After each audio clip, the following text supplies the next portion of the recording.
Kita akan menyambung kembali kuliah kita yang dah tertangguh, iaitu dalam kita menyatakan berkongsi berkenaan tafsir Ayatul Ahkam karangan Syekh Ali almarhum Syekh Ali As-Sabuni rahimahullah ta'ala, yang mana sebelum ni saya biasa menyebutnya dengan Dr. Syekh Ali As-Sabuni hafizahullah ta'ala. Bismillahirrahmanirrahim. Assalamualaikum warahmatullahi ta'ala wabarakatuh.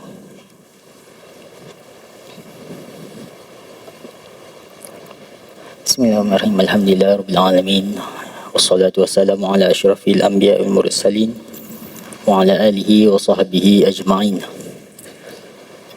Subhanaka la ilma lana illa ma 'allamtana innaka antal alimul hakim.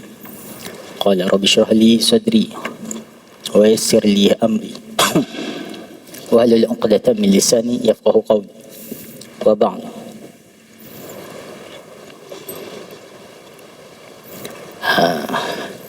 Alhamdulillah, syukur kita kepada Allah Taala pada malam ni kita dapat bertemu kembali setelah mana kita melaksanakan kewajipan maghrib secara berjemaah dan juga setelah kita lama berhenti kuliah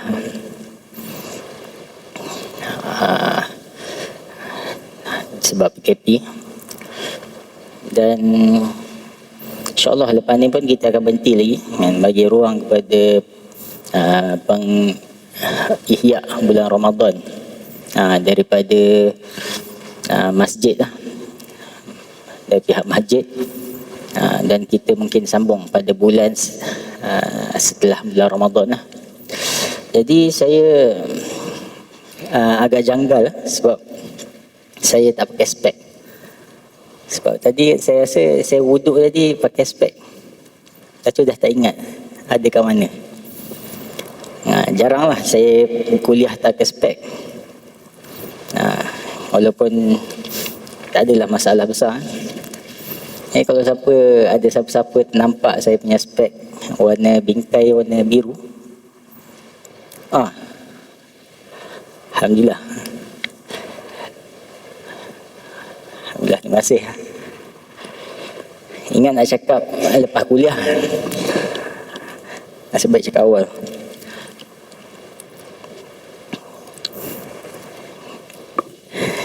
Jadi tak adalah masalah kan, tapi rasa macam tak biasa. Jadi Alhamdulillah Alhamdulillah, syukur kita kepada Allah Taala pada malam ni kita akan menyambung kembali kuliah kita yang dah tertangguh, iaitu dalam kita menyatakan berkongsi berkenaan tafsir Ayatul Ahkam karangan Syekh Ali almarhum Syekh Ali As-Sabuni rahimahullah ta'ala, yang mana sebelum ni saya biasa menyebutnya dengan Dr. Syekh Ali As-Sabuni hafizahullah ta'ala, di mana kita menerima, bagi siapa yang mungkin tak perasan, kita telah menerima khabar yang duka pada 19 hari bulan Mac bulan lepas, tak sampai sebulan baru ni, dunia telah kehilangan seorang ulama tafsir yang berpengaruh di abad ke-21 ni, antara ulama besar dalam ilmu tafsir kontemporari, iaitu Syekh Ali As-Sabuni, yang kita baca kitabnya sejak daripada 2-3 tahun baru ni telah meninggalkan kita di usia 91 tahun. Jadi saya minta kita semua, para hadirin ataupun hadirat sekiranya ada, untuk sama-sama lah kita mengirimkan, memberi hadiah Al-Fatihah buat almarhum yang telah kita ambil manfaatnya sejak awal pengajian sehinggalah pada hari ini. Jadi Al-Fatihah. A'udzubillahi minasyaitonir rajim. Bismillahirrahmanirrahim. Alhamdulillah Ar-Rahmanir-Rahim Maliki Yaumiddin. Iyyaka na'budu wa iyyaka nasta'in. Ihdinas siratal ghairil maghdubi 'alaihim.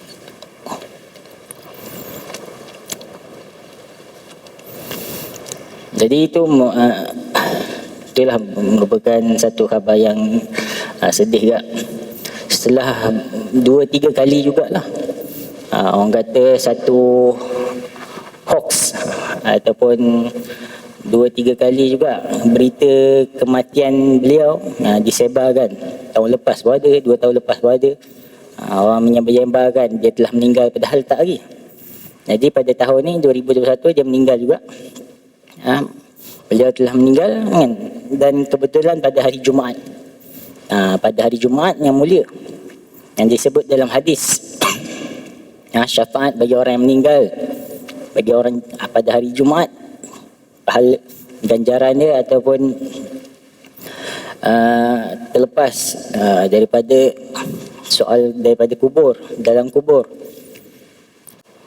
Dan kalau tak silap saya dia meninggal di Turki setelah menjadi kata banyak berpindah di Saudi, di Turki atas sebab-sebab tertentu.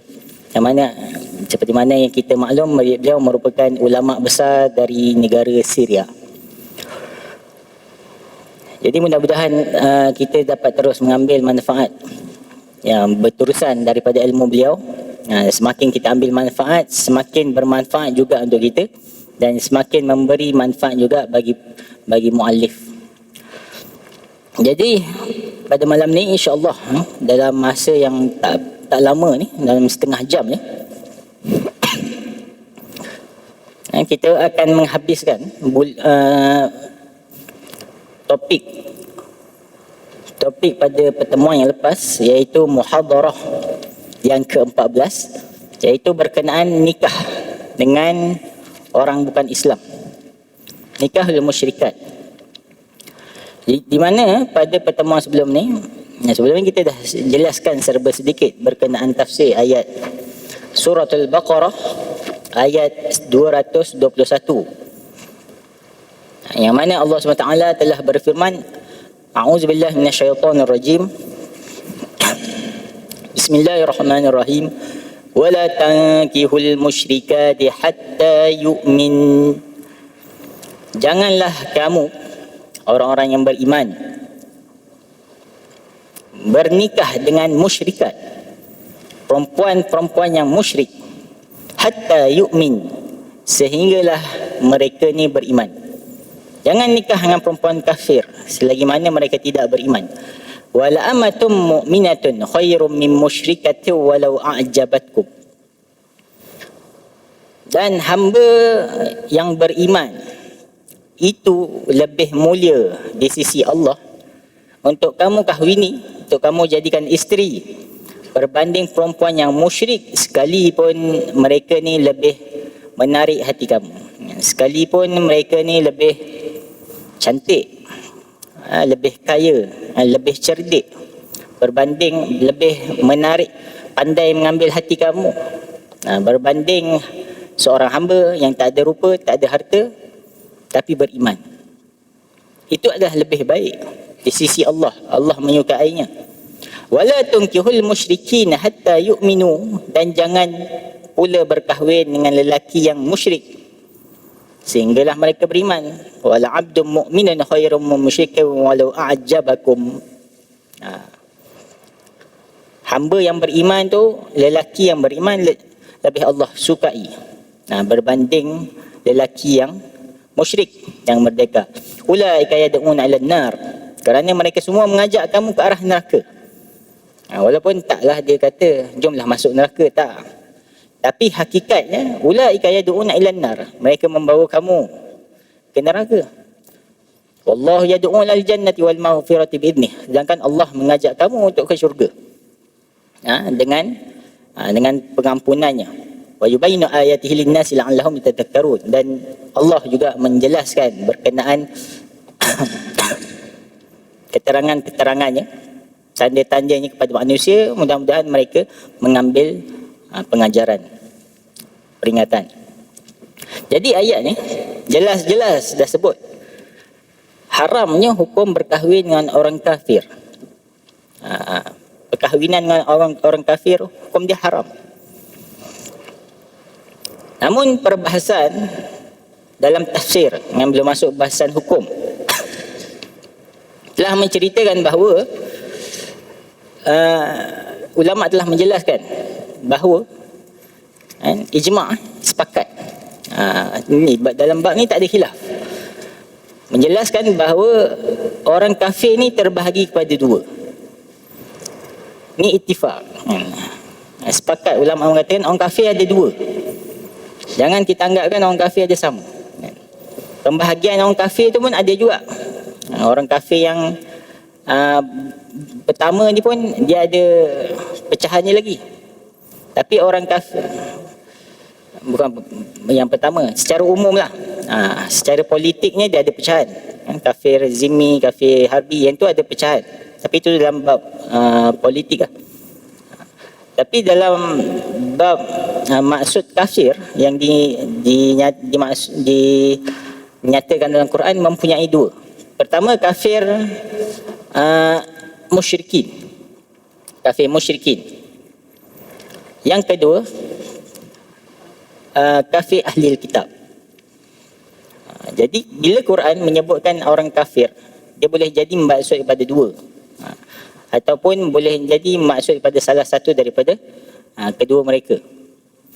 Yang bila disebutkan oleh Allah SWT dalam Quran, ya ahlal kitab, ulama tafsir mengatakan bahawa ayat ni, bila Allah memanggil orang kafir dari kalangan ahlil kitab ni, orang kata paling tidaklah, sekurang-kurangnya ianya bertujuan untuk menarik hati.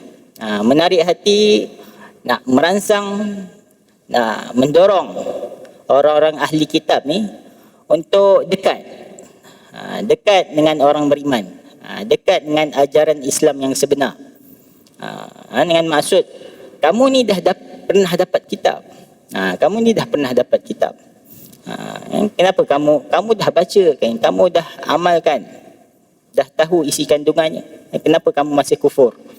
Jadi itu maksudnya bila disebut dalam Quran ya ahlul kitab, ditujukan pada ahli kitab.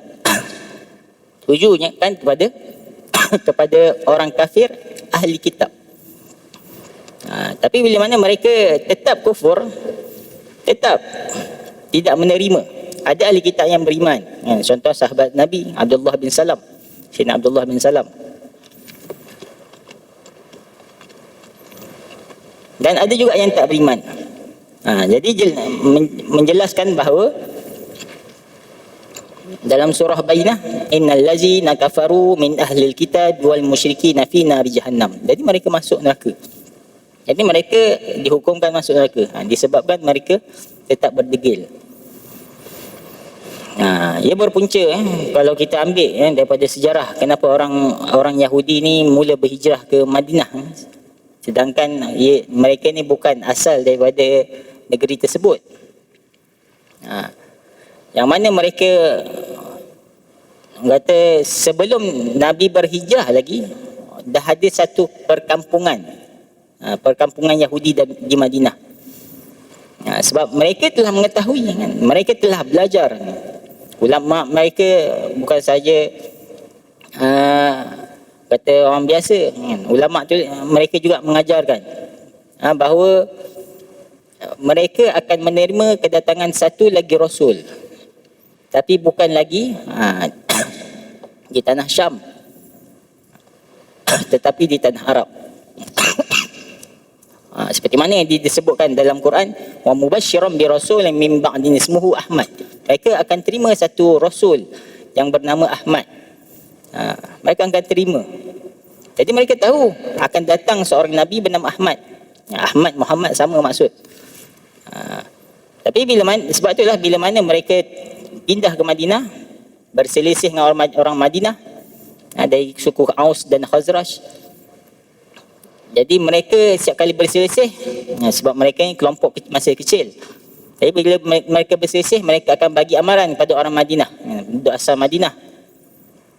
dengan mengatakan bahawa kamu tunggulah, nanti akan lahir dari kalangan kami seorang Nabi akhir zaman, dan dengannya kami akan memerangi kamu semua. Mereka dengan yakin, sebab mereka yakin, mereka telah terima maklumat tu, ilmu tu sebelum daripada orang Madinah terima. Mereka telah beritakan akan datang Rasul bernama Ahmad, lahir di tanah, lahir pula di tanah Arab, yang banyaknya pohon kurma. Jadi bila dengar banyak pohon kurma, mereka anggapkan yang paling banyak adalah di Khaybar, hampiran Madinah. Jadi sebab tu mereka yakin mereka akan pasti melahirkan Nabi yang terakhir ni dari kalangan mereka juga. Tapi ditakdirkan oleh Allah lah. Allah takdirkan hakikat ataupun perancangan mereka telah tidak berjalan lancar. Rupanya orang Madinah yang ketika itu hanya 6 orang diketuai oleh As'ad bin Abu Zurarah. Sayyidina As'ad kalau dalam sirah, dia orang pertama yang meninggal kat Baqi'. Dan Nabi menangis saat kematian As'ad. Bila mana dia orang kata menunaikan haji ke Mekah, 6 orang je. Lepas mereka buat tahlul, dah selesai buat haji, saya ingat haji ke umrah, saya tak ingat, Nabi datang kepada mereka dan berdakwah seperti mana Nabi laksanakan kepada orang-orang yang lain, kepada orang musyrikin Mekah yang lain. Dan mereka dengar ni, mereka terima, dan mereka katakan apa yang kamu cakap ni sama seperti mana yang diceritakan oleh Yahudi kat Madinah. Apa yang Nabi sampai kepada mereka, mereka sebiji. Dan Allah terus campakkan hidayah kepada mereka dan mereka beriman. Jadi sebelum orang Yahudi beriman dulu, baik kita beriman. 6 orang. Itulah terjadi perjanjian Aqabah. Tu macam mana Allah nak katakan betapa orang musyrikin sendiri tolak Nabi SAW, orang Taif tolak.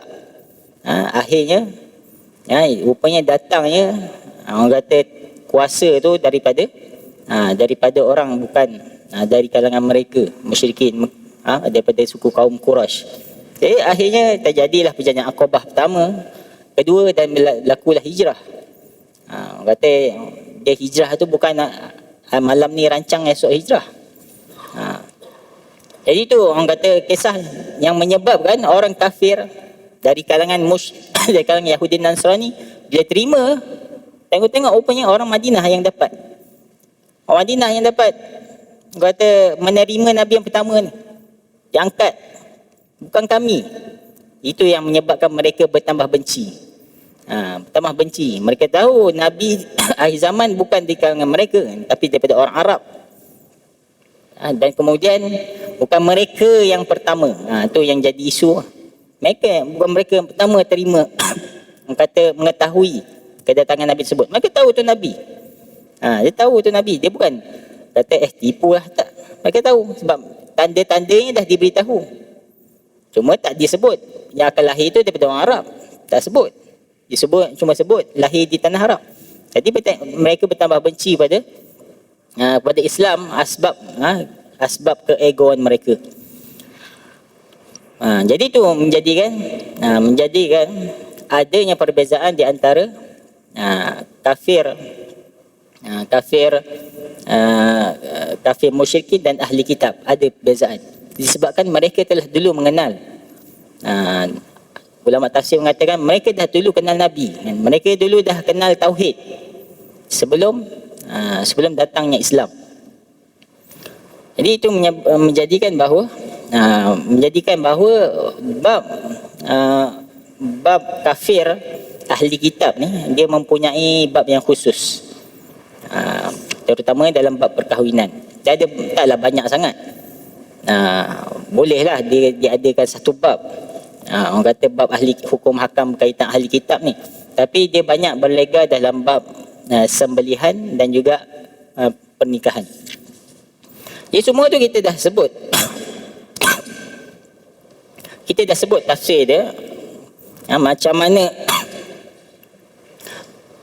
dalam pertemuan yang lepas, macam mana Yahudi dengan Uzair, dan macam mana Nabi Isa dengan kaum Nasrani. Nabi Isa pun asalnya daripada Bani Israel. Kita dah sebut macam mana agama ni berkembang pada sebelum dia, dan juga berkenaan asbabun nuzul ayat tersebut. Jadi pada malam ni kita akan masuk pada bahagian hukum hakam. Jadi hukum hakam ni tak menyentuh banyak. Dia tak menyentuh bab-bab yang kecil, dia lebih pada bab-bab yang besar. Pertama disebutkan hal yahrumun nikah kitabiyat. Apakah hukum berkahwin dengan ahli kitab? Wanita ahli kitab, kitabiyat maksudnya perempuan ahli kitab.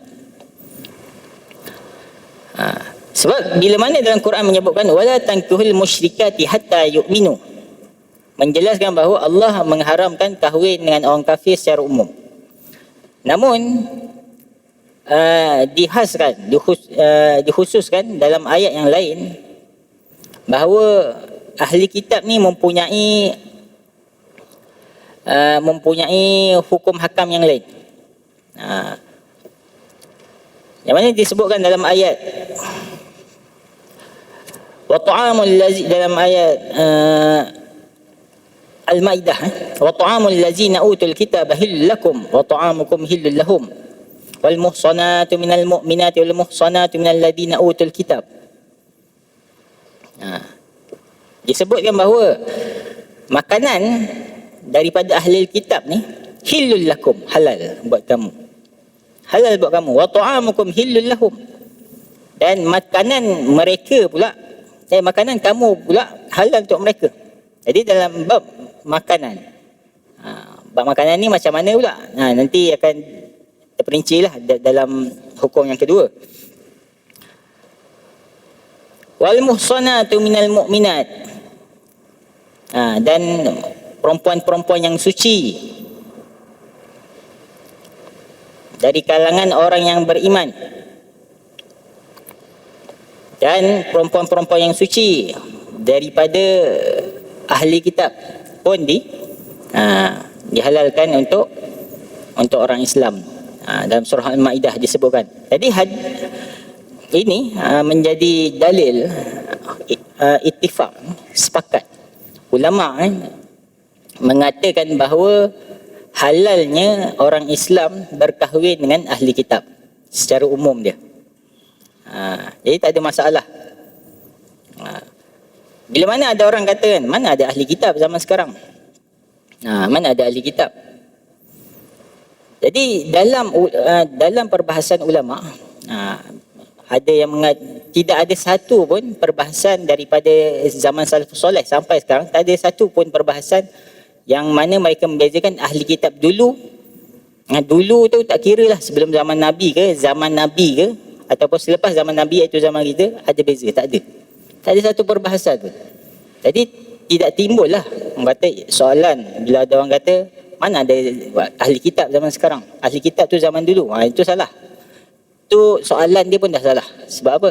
Sebab kata kekeliruan ni tidak timbul, perbezaan ni tak timbul sejak daripada zaman dahulu lagi, sejak daripada zaman jahiliah. Jadi tak ada beza. Jadi pada soalan yang lain, bila mana orang kata, jadi bila kita kata mereka ni ahli kitab sekarang bersama, jadi kita nak kata mereka ni bukan orang kafir, pun salah juga soalan ni. Sebab apa? Sebab mereka tetap dianggap kafir. Kita dah sebut awal-awal ni, bahawa ulama tafsir telah membahagikan kafir kepada dua, kafir musyrikin dan kafir ahli kitab. Yang mana kita tak menghukumkan mereka ni sebagai orang beriman.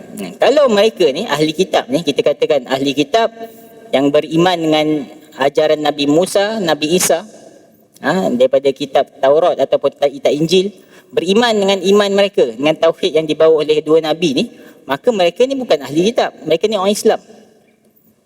Itu bukan ahli kitab. Zaman dulu ke zaman sekarang tiba-tiba ada padri Kristian, Nasrani tiba-tiba mengatakan bahawa agama kita dengan agama dia sama, banyak sama, dan dia menerima apa yang dibawa oleh agama Nabi Muhammad dan dia beriman. Jadi waktu tu dia dah bukan ahli kitab, dia bukan ahli kitab, dia dah menjadi Islam. Kita tak kata kalau orang ni beriman dengan ajaran kitab sebenar, dia barulah ahli kitab. Jadi tu adalah pun satu kefahaman yang tak tepat.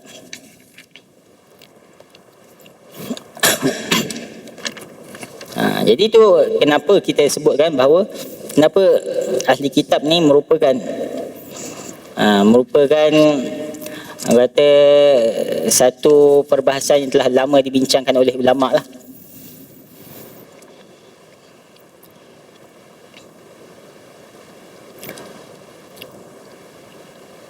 Namun yang menjadi khilaf dalam kitab menyebutkan yang menjadi khilaf,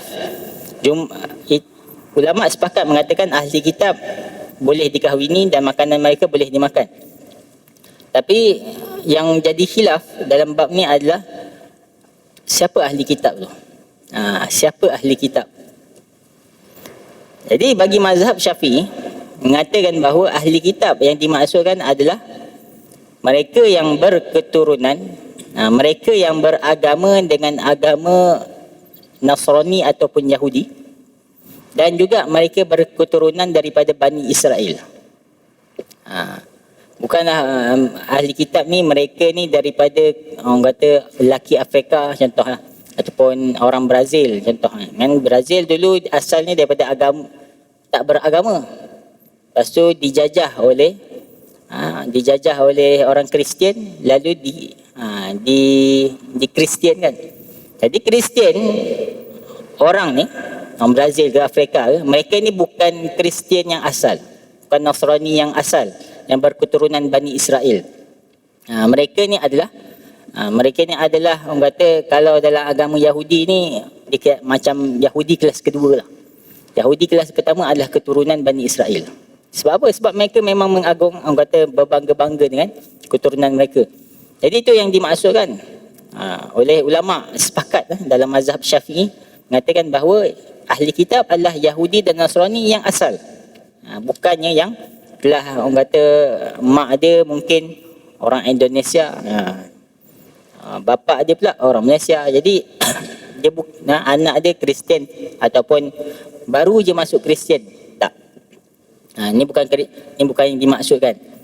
Adapun di sisi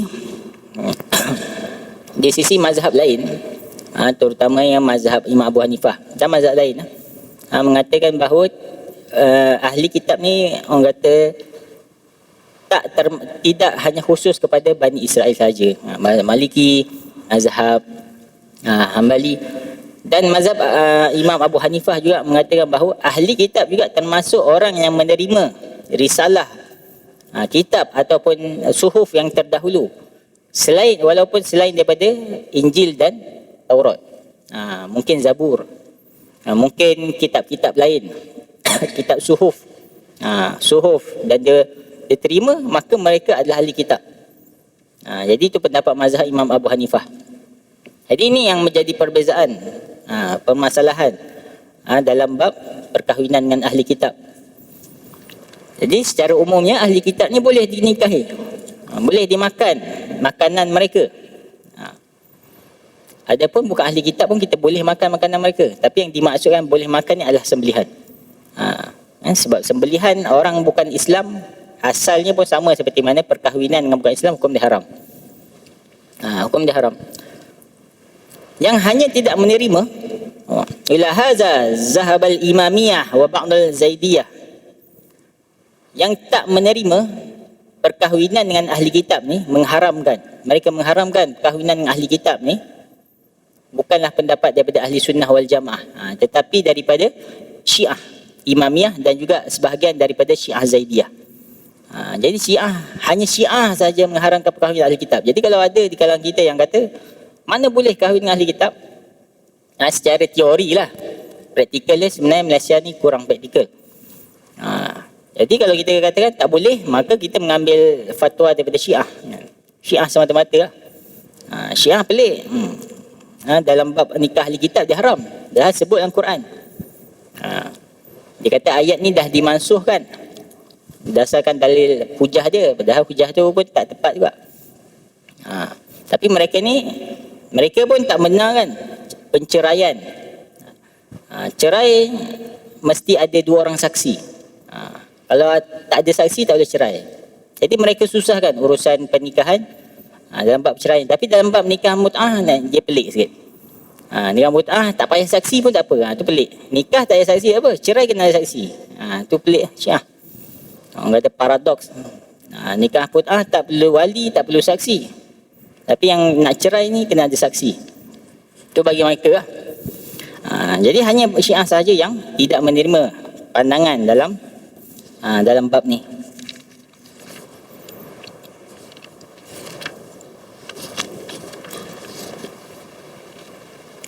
Okey. Jadi dikemukakanlah hujah kedua-dua bahagian, kedua-dua pendapat. Kenapa ada yang mengatakan hanya Bani Israel saja?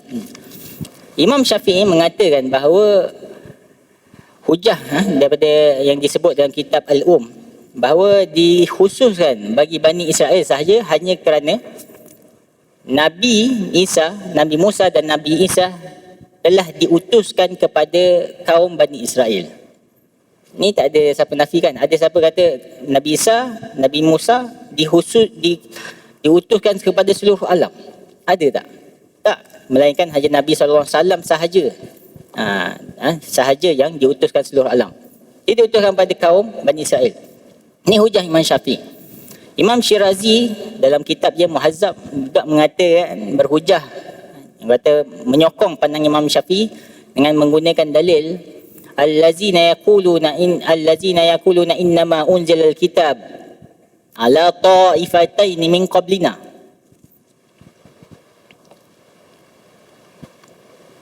Sesungguhnya orang yang telah menerima kitab ala ta'ifatain ni ke atas 2 kumpulan, 2 golongan min qablina, sebelum daripada kamu, sebelum daripada kita. Yang mana 2 golongan ni ditafsirkan ni dalil daripada surah Al-An'am. Yang mana dia menjadi, orang kata Imam Syirazi mengatakan ni dalil 2 golongan ni adalah golongan Yahudi dan Nasara sahaja. Hanya orang yang menerima kitab.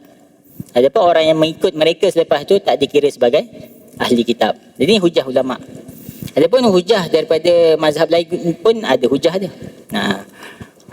Seperti mereka menggunakan hujah kisah sirah, hadis daripada kisah sirah, surat Nabi SAW kepada Raja Herakla. Nabi pernah mengutuskan surat pada Raja Rom, Herakla ataupun Hercules. Yang kita faham Hercules, yang mana dalam kitab tersebut, walaupun kitab ni banyak riwayat, tapi dalam kitab tersebut ditulis ya ahlal kitab. Ya ahlal kitab. Menyeru pada Raja Rom ni dengan pandangan wahai ahli kitab. Sedangkan Raja Rom ni adalah orang kata Bani Asfar. Orang kata kaum kulit kuning. Mana mereka ni bukan asal daripada Bani Israel. Mereka yang orang putih lah. Orang putih. Tapi Nabi menyeru mereka ni. Mereka ni asal daripada agama pagan, agama berhala. Lepas tu menerima ajaran daripada Nasrani, kemudian diubah oleh ketua agama mereka, panggil Paul, dan akhirnya telah menjadikan sebagai agama rasmi. Tapi Nabi memanggil mereka dengan ya ahlul kitab. Jadi itu menjadi banyak dalil. Itu saya hanya kemukakan sebahagian. Jadi masing-masing mempunyai hujah. Namun secara kesimpulan, orang kata bukan kesimpulan, konklusi di Malaysia ni, Majlis Fatwa Kebangsaan yang telah bersidang sebelum ni mengatakan bahawa ahli kitab, mereka berpandangan bahawa ta'rifan ahli kitab yang dibawa oleh Imam Syafi'i dan Imam Syirazi adalah ta'rifan yang paling tepat dan kena dengan orang kata orang kata landscape negara ni lah, umat di negara ni.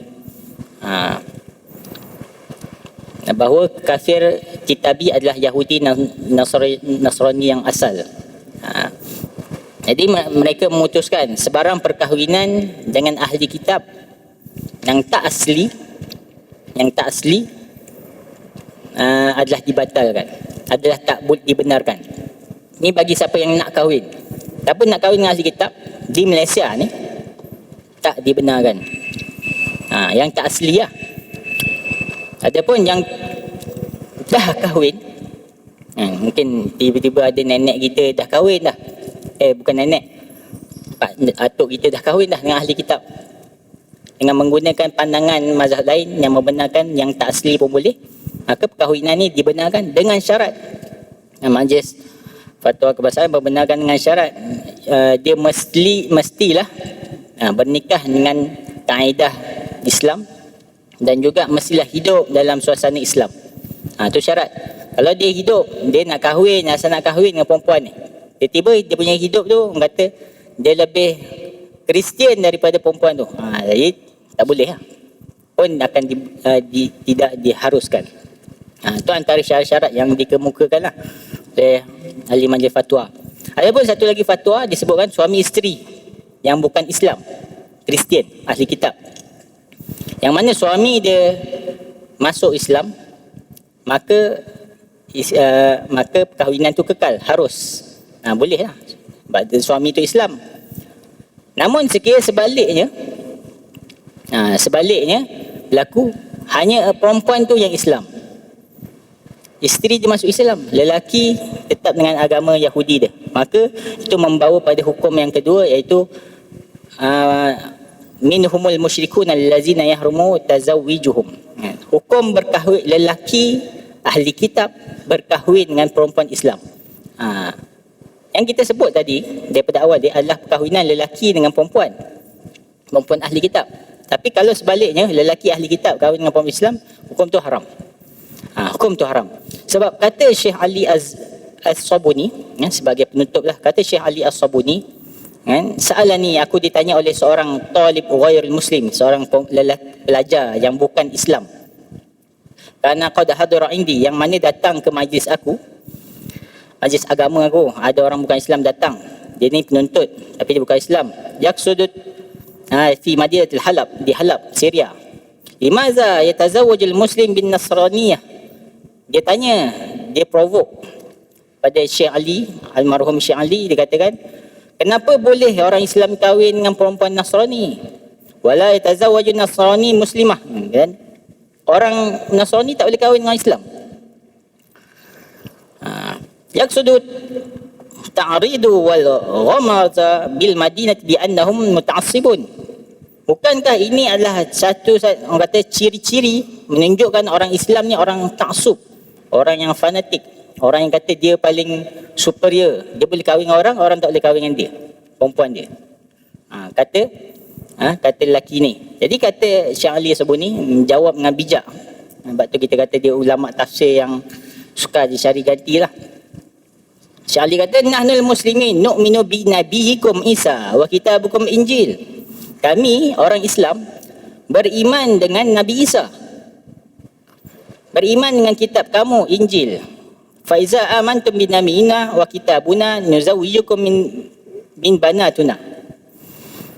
Jika kamu beriman dengan agama kami dan nabi kami, maka kamu boleh kahwin dengan puteri kami, tak ada masalah.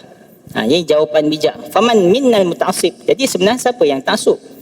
Kami beriman nabi kamu, dengan kitab kamu, tapi kamu pula tak nak beriman dengan kitab kami. Jadi sebenarnya siapa yang taksub? Jadi fabuhtal ghazi kafar. Jadi terdiamlah lelaki ini, tak boleh menjawab sepatah pun. Jadi itu antara hikmah kenapa tidak dibenarkan lelaki ahli kitab berkahwin dengan perempuan Islam. Antara dalil menunjukkan al-Islam ya'lu wa la yu'la alaih. Islam ni adalah tertinggi lebih daripada yang lain. Jadi itu adalah sebahagian daripada perbahasan berkenaan ahli kitab. Dan kita tak nafikan ada fatwa-fatwa luar negara yang tak sama. Yang mana itu sebenarnya memudahkan. Islam di luar negara, di Rusia, di Turki, mungkin ambil pandangan mazhab lain. Disebabkan mereka ni al-aqalliyat, mereka ni golongan minoriti. Susah nak cari makanan, orang Islam susah nak cari orang perempuan muslimah. Itu antara hikmah lah. Orang kata khilaf di antara ulama, perbahasan ulama. Jadi cukup setakat tu, habis perbahasan tafsir ayatul ahkam kita pada malam ni, dan insya-Allah kita akan bertemu lagi pada bab dan topik yang akan datang. Wallahu a'lam. Aku qali hadza wa astaghfirullahal azim wa lakum. Assalamualaikum warahmatullahi taala wabarakatuh.